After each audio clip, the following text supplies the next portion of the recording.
The NHL season is in its last 10 games for almost every team, but which team has the most pressure on it heading into the playoffs? We'll talk about that and a lot more next on this week's NHL Squad.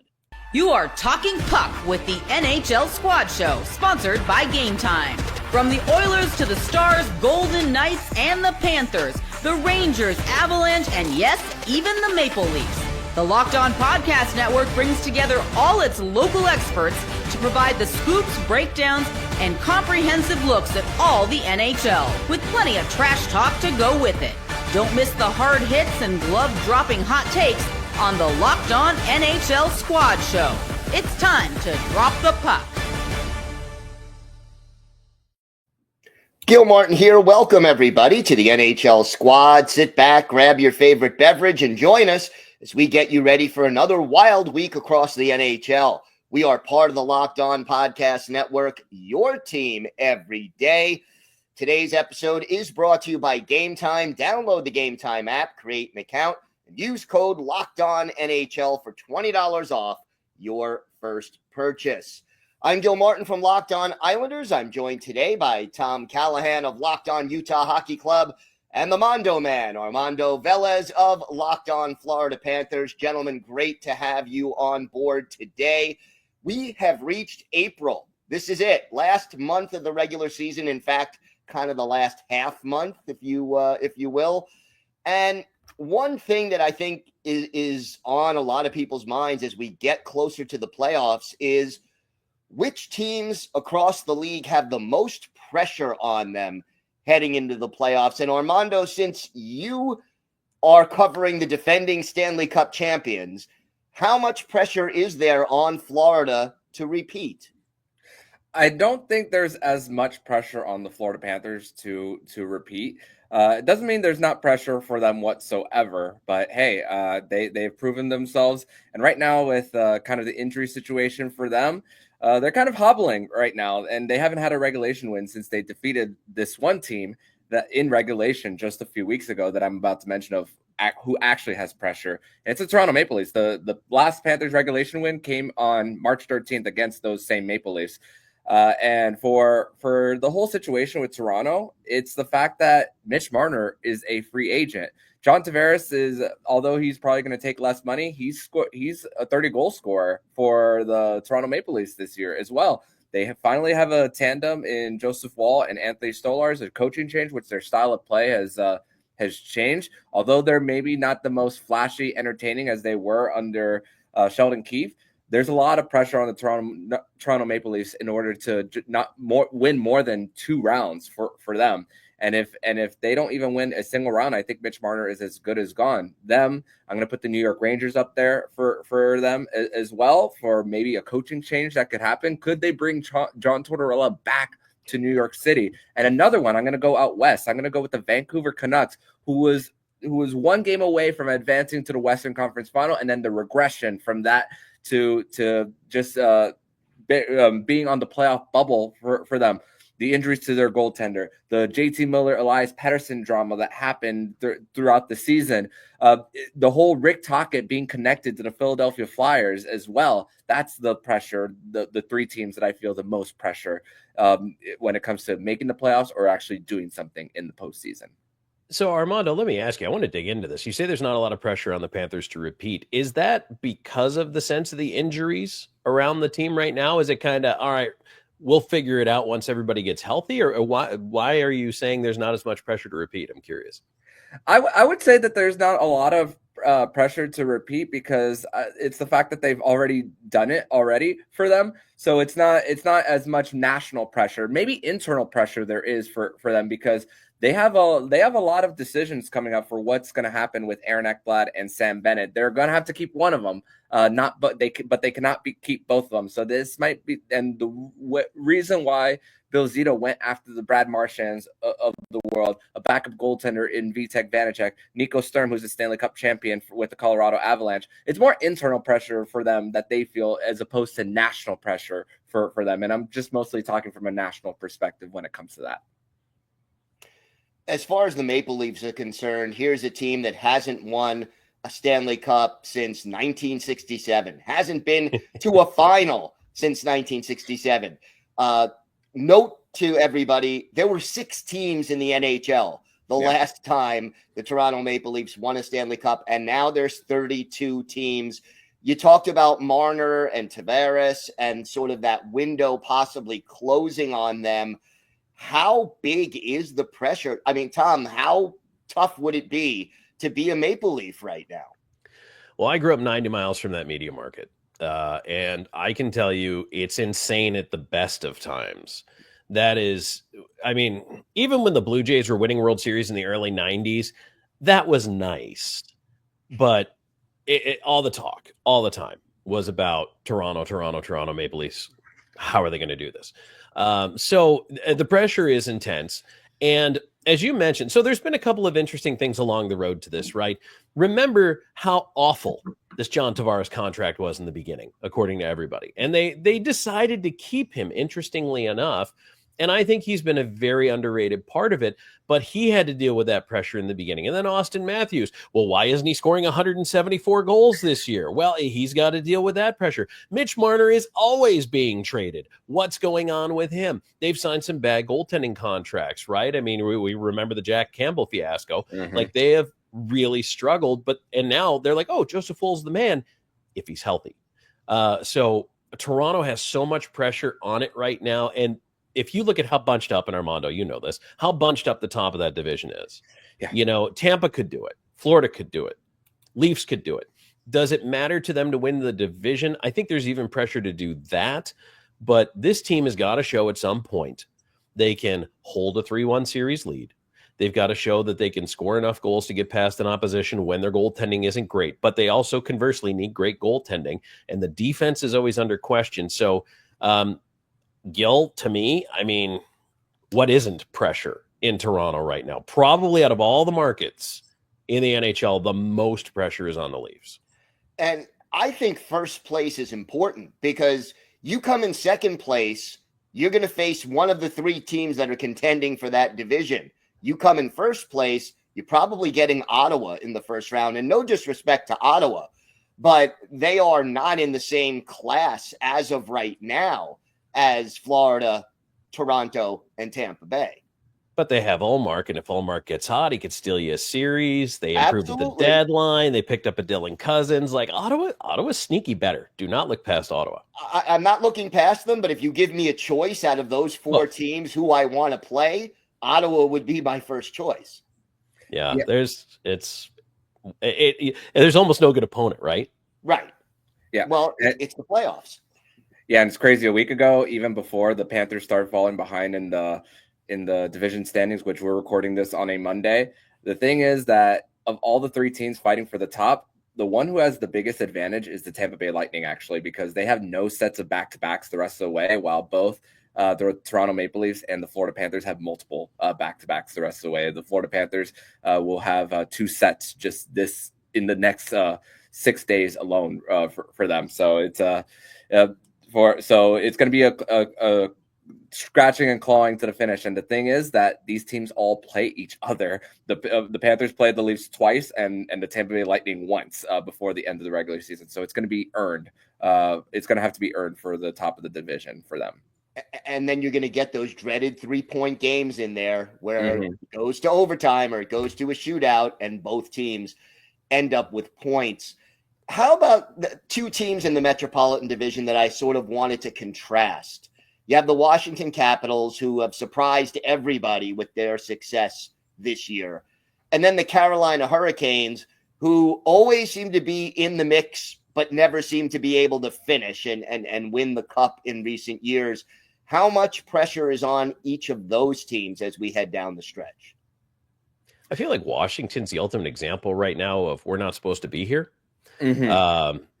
So they've done it the right way. They've built quietly, and it does help that Ovi is having the year he's having because he's chasing that record, right? He has extra inspiration, even though it's personal and selfish. It's winning them hockey games. So everything's kind of aligning. They have 2 fantastic goaltenders. They've done a lot of good things. They have a great coach.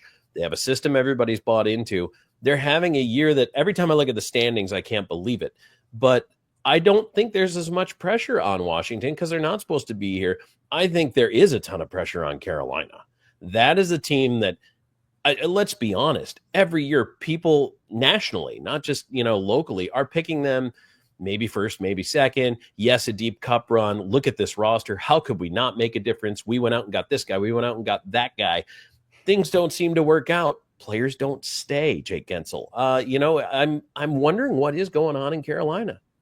Yeah, I'm with you on the Washington front. Thankfully, they've been able to retool and also just be so great with developing players as well. Lane Hudson's brother, Cole Hudson, is in the system. They just signed Ryan Leonard to a 3-year entry-level deal. So that transition for post-Ovi is actually going to be great, in my opinion, and also getting Jacob Chikrin to a long-term extension as the John Carlson future replacement for them on their blue line.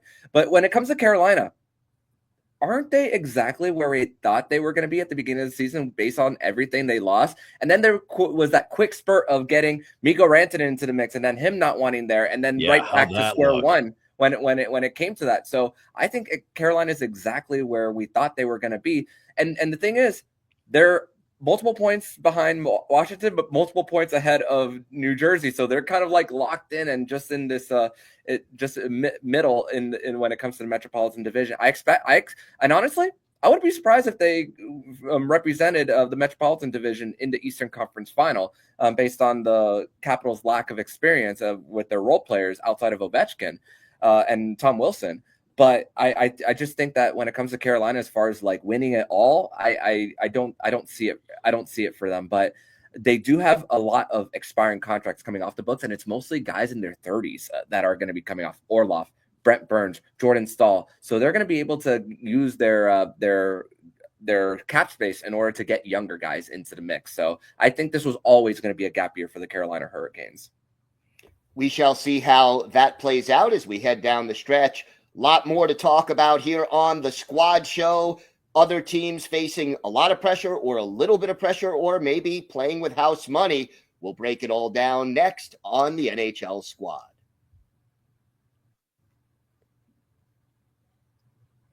Today's episode is brought to you by Wonderful Pistachios. Looking for a snack that's both delicious and nutritious? Crack into a good source of protein with Wonderful Pistachios. Wonderful Pistachios is one of the highest protein nuts. Each 1 ounce serving has 6 grams of protein, giving you over 10% of your daily value. Plus, they're packed with fiber and better for you unsaturated fats to help keep you feeling fuller longer. Personally, I love the no shells variety. It's the perfect grab and go snack for busy days.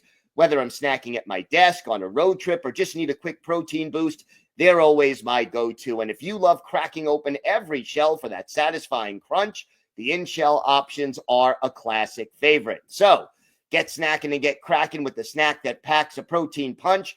Visit wonderfulpistachios.com to learn more. That's wonderfulpistachios.com.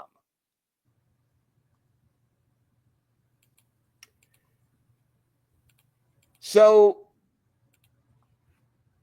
a few other teams I wanted to talk about. The Ottawa Senators, the Montreal Canadiens. Ottawa looks like they're finally getting in. But, I mean, I would assume there's more pressure on Ottawa to get in than to go on a long run. I would say so for Ottawa, because I mean, even their previous management, Pierre Dorian, said, "Oh, the rebuild's over. We're gonna be in." And to think that even in the beginning of Michael Enlauer's tenure as the owner of the Ottawa Senators, they get fined due to mistakes that happened with the previous management for them. So it's a little bit of a setback there as far as like what they're able to use as far as trades for them, but also what they've been able to do with getting on the deadline with Dylan Cousins for Josh Norris. And then the moment that Josh Norris is traded, he gets hurt with the Buffalo Sabres. So you're thinking, and then they get a draft pick along with that. And then just up and down when it comes to the centers, that's how you win in the NHL with Stützle, Dylan Cousins. Shane Pinto is back after missing half the season due to his suspension as well. So I think that Ottawa is really built for at least winning a round or two, getting a Vezina goaltender. Jake Sanderson's a number one D there, or at least getting on his way to being one. So I think this is exactly for Ottawa. It's like about about time for them to make the playoffs, and it's actually manifesting on the ice. And yeah, Montreal, maybe a year ahead of schedule for them. They got guys bought in. Slavkovsky has definitely developed well, even though there were some bumps in the road for them. Lane Hudson, my goodness, leading all rookies in points. I know Macklin Celebrini missed a little bit of time, but still being a leader as a defenseman, you got to be, there's no clear cut winner of the Calder Trophy this year. It's a little bit of a challenge of a race for that. So I think it's a really great situation that Montreal finds themselves in. And Lane Hudson, he was a second round pick. So that's another thing for how he's been able to carry that blue line, especially when they're on the power play, which how he can run it. It was not that long ago when we were looking at Montreal and saying, what a reach to get Slavkovsky first. What are they going to do with Carey Price? This was recent, right? A couple of seasons ago. We were wondering all these things and all this money that was hanging over their heads. And the pressure was still there on them to try to figure something out. And then, of course, you remember in the bubble, they had an amazing run that was a little bit of luck, right? I mean, they brought their horseshoe. Good for them. But, in the intervening years, it's interesting to see how Montreal is really, in a hockey culture not known for patience, tried to exude patience and say, look, this is now a process for us. We need to rebuild this franchise and come back from all this stuff. And I do think, Armando, to your point, new ownership helps in certain cases with like an Ottawa or whatever. But if you're Montreal, I don't think there's any excuse in the world that fans can come up with, well, figure it out, that you need to get this going right now. But for whatever reason, I think it's a little crazy right now that they're all like, oh yeah, no, eighth is good. And we're doing okay. I've never seen this before. And so I think for those reasons, and we talk about the young players developing and all of that, I think it's actually helping this team build confidence. Yeah. Which is easy to shatter in Montreal. So I'm curious to see, not this year, but next year and the year after that, what this team is going to be like. Because in this weird, maybe we're in a parallel hockey dimension, people are actually letting them grow into a team, which should be interesting. And then the other two teams in the East I wanted to touch on, I think Columbus is playing with house money in their underdog quest for the playoffs. I think there's a lot of sentimentality behind that team. Whereas Detroit is in year 27 of the Yzer plan now without a playoff berth. And I exaggerate for effect, but is Yzerman going to start feeling some heat if they don't make it? I feel so. And the thing is, like Steve Yzerman, he's one of those guys also who doesn't, when you ask him a player of how he feels about someone, he'll immediately shut you down. It's one of the quietest front offices in all of the NHL when it comes to just information not leaking out of there.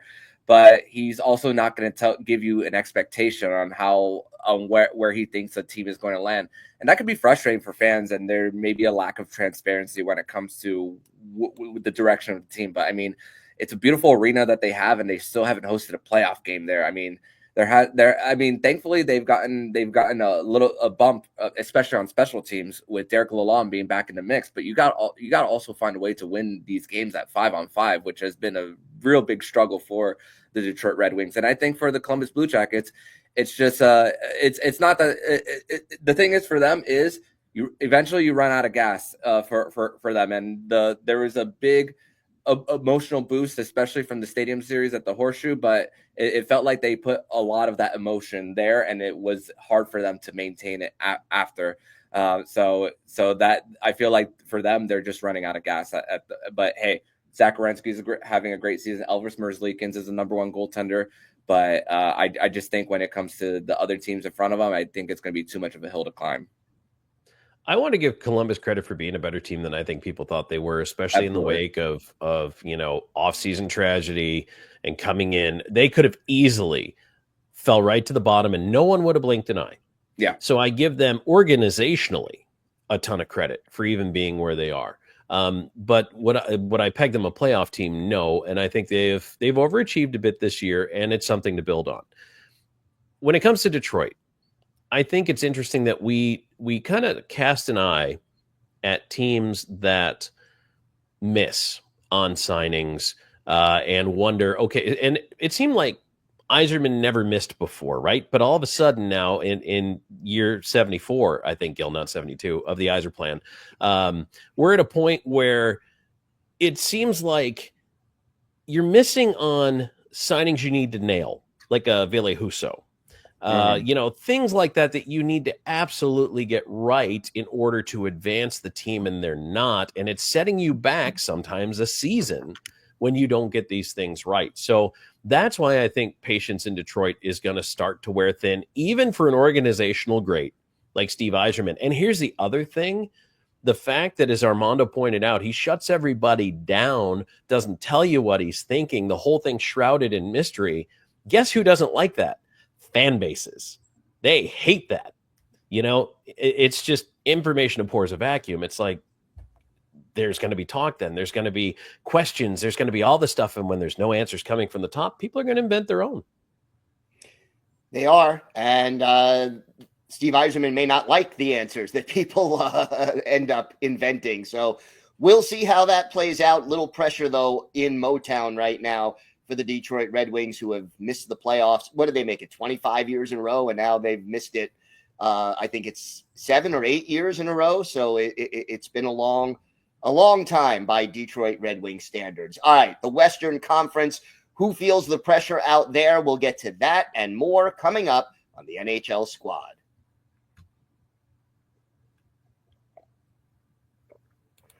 Today's episode is brought to you by Monarch Money. Ever check your bank account and wonder, where did all my money go? Between dining out, online shopping, and entertainment, it's easy to lose track. But that's where Monarch Money comes in, your personal CFO, giving you full visibility and control over your finances.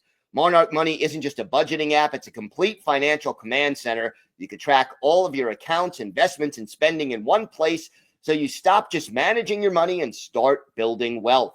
When I started using Monarch, I realized just how much I was spending on food delivery.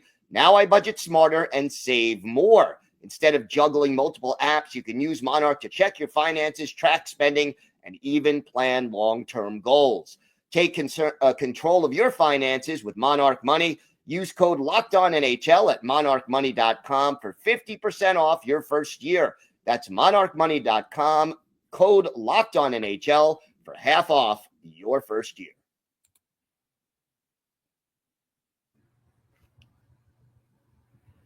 We've got 3 teams in the Central Division that are just absolutely contenders and fighting tooth and nail. You got Winnipeg, Dallas, Colorado.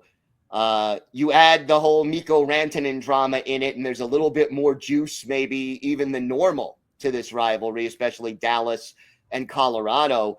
Let's start with the Jets. How much pressure is on this team, especially considering there could be some players not back next year in Winnipeg?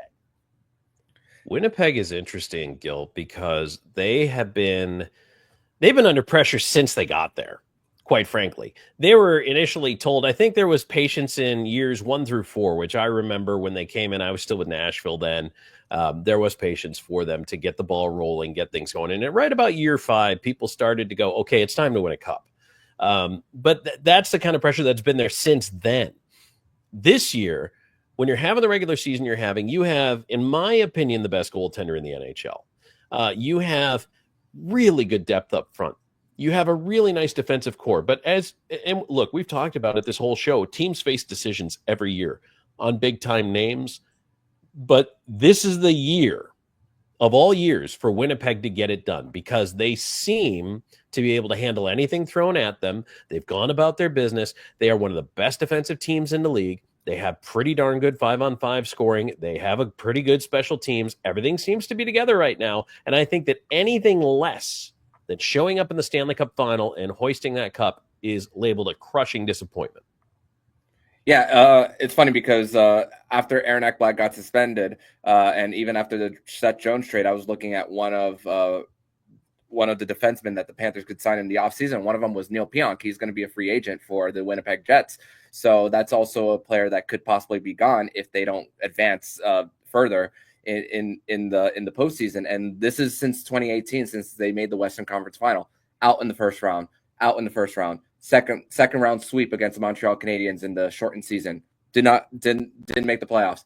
out in the first round against the Vegas Golden Knights after winning game 1, and then last year in losing to the Colorado Avalanche in 5 games after that 7-6 game 1 last year, which Connor Hellebuyck even spoke publicly that he couldn't see the pucks like he did in the regular season. So there's a lot of that pressure. Even another free agent for them is Nikolai Ehlers. He's going to get quite the payday this coming offseason. So it's the bills coming due for the Winnipeg Jets for them. So I think that there's a lot of pressure, especially with how they were able to start off this season. So I mean, they've created themselves a cushion. They're going to get home ice all throughout the Western Conference playoffs. So the whiteout is it's exciting to be a part of, but you gotta produce some wins along with that. Guys, you know what's interesting is Colorado's resurgence and Winnipeg's dominant season has allowed Dallas to slide right under the radar. The most exciting thing they did was Rantanen. And once the hubbub died down around that, they're right back under the radar again. And Dallas is always, they worry me. They're sneaky. They're good. Again, one of the best goaltenders in the game.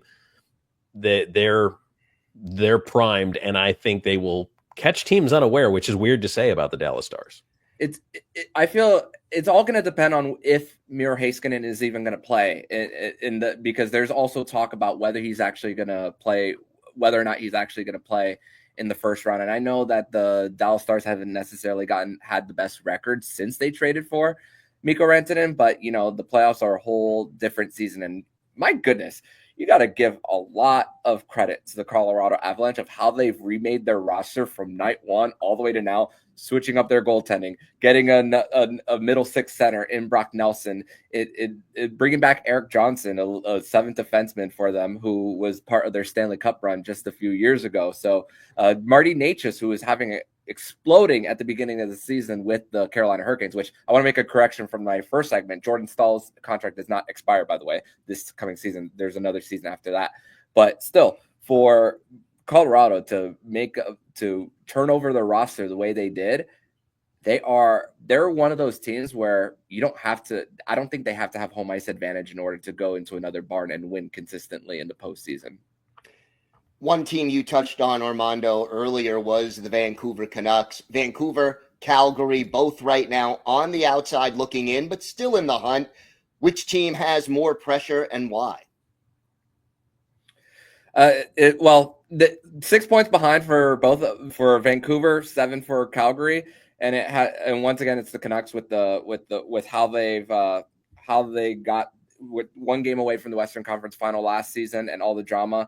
But honestly, even for the Calgary Flames, Jonathan Huberdeau has had a little bit of a resurgence, and Justin Wolfe, after winning 2 AHL MVPs, has been the greatest story for him. He's going to be in the Calder conversation as well. I don't think he wins it, but giving them a chance to win night in and night out, and just unfortunately, he's not getting the goal support that he needs there. But for Calgary, a little bit of pressure for them, at least to do something next year now that those guys, Nazem Kadri and Jonathan Huberdeau, are getting on the older side. For them, it's just really about surrounding those guys with more of a scoring punch. So I don't think they end up making it this year, but they were playing a lot better than expected. But I never expected for the Flames to bottom out neither. I got news for you guys. The West is set. Yeah. It's not going to change. And Vancouver's schedule does not allow them to get back in, even if they suddenly found the recipe. But Vancouver's going to melt down. Mark my words. In 2 weeks, this team is going to melt down. They already are internally.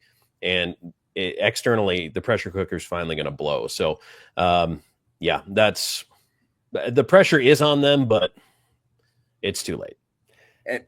And you got to give credit to St. Louis for what they've done. I mean, without Colton Parayko for a while there, they've been able to still find a way to win. I mean, just the amount of guts it took for the management of the Blues to put those offer sheets for Philip Broberg and Dylan Holloway for them, and then they've developed into the players who could help a team that's on the playoff bubble for them, because even going into last offseason, the talk for St. Louis's blue line was, look at all these defensemen who have like no trade or no move clause. But if you look at their Puckpedia page, a lot of those no move clauses go to modified no trade clauses in the coming season. So they're able to still transition and retool things for them coming up. And with the scoring punch of Jordan Kyrou, the speedster, and Robert Thomas, a playmaker. I think they're a dangerous team. And let's give our flowers to Jordan Binnington, who we've doubted so much, even before Four Nations, even though he was a Stanley Cup champion and still able to perform when the lights are brightest. And as of right now, they're going to be that team who's going to go to Winnipeg for round one. And I don't think it's going to be, for the expert analysts who will pick the series, I don't think it's going to be a clean sweep of people just picking Winnipeg. I think that St. Louis could possibly sneak up on them. Two teams that seem to face each other every year. Who has more pressure, the LA Kings to finally beat the Edmonton Oilers, or the Edmonton Oilers to finally win a Stanley Cup? Oilers have more pressure. Yeah. And it's not even close, because the Oilers are supposed to win the Cup this year, remember? Yep. And they're nowhere near. They're not good enough this year. I'm sorry, Edmonton. But the Kings, I don't think it's so much the pressure to finally beat the Edmonton Oilers. It's the pressure to finally show everybody that you're the team that you've been selling to your fan base that you are. So Los Angeles is better than I thought they'd be this year, but Edmonton, oof, I would not want to be in that locker room after a first-round loss. Yeah, and the injuries aren't helping for them right now. Stuart Skinner, Leon Draisaitl, and Connor McDavid, even though Leon Draisaitl is closer to 50 and getting there and helping carry that team for them. But this is LA's best chance to do it. They barely lose at home. They're likely going to have home ice in the first round. So if it benefits any team, it's going to be the LA Kings, and they also own the tiebreaker in regulation wins with 9 games left for both of them. So this is their best chance. If it's not now, then when for the LA Kings? And Anze Kopitar is aging like fine wine. Darcy, look at a win-win situation for a trade in Pierre-Luc Dubois and Darcy Kemper. Now look at what's going on with both teams and just a better situation for them. And you got to give Rob Blake a lot of credit for admitting to a mistake from signing that contract and then being able to make up for his mistake before it got even worse for them. So credit to the LA Kings for making that happen. And also there is more pressure on Edmonton, but we'll see if it finally manifests for the LA Kings in a round one win. This is their best chance. Going to be a fun stretch drive, no question about that. And of course, we will have coverage of it across the Locked On NHL network. I want to thank everyone for making the Squad Show your first listen today. For your second listen, check out the Locked On NHL podcast, bringing you the daily league-wide stories that matter with the local coverage you love from Locked On. Find Locked On NHL on YouTube or wherever you listen to podcasts. I want to thank you, Tom, and you, Armando, for joining me today. I'm Gil Martin. Have a great day, everybody, and thanks for listening to and watching the NHL Squad Show.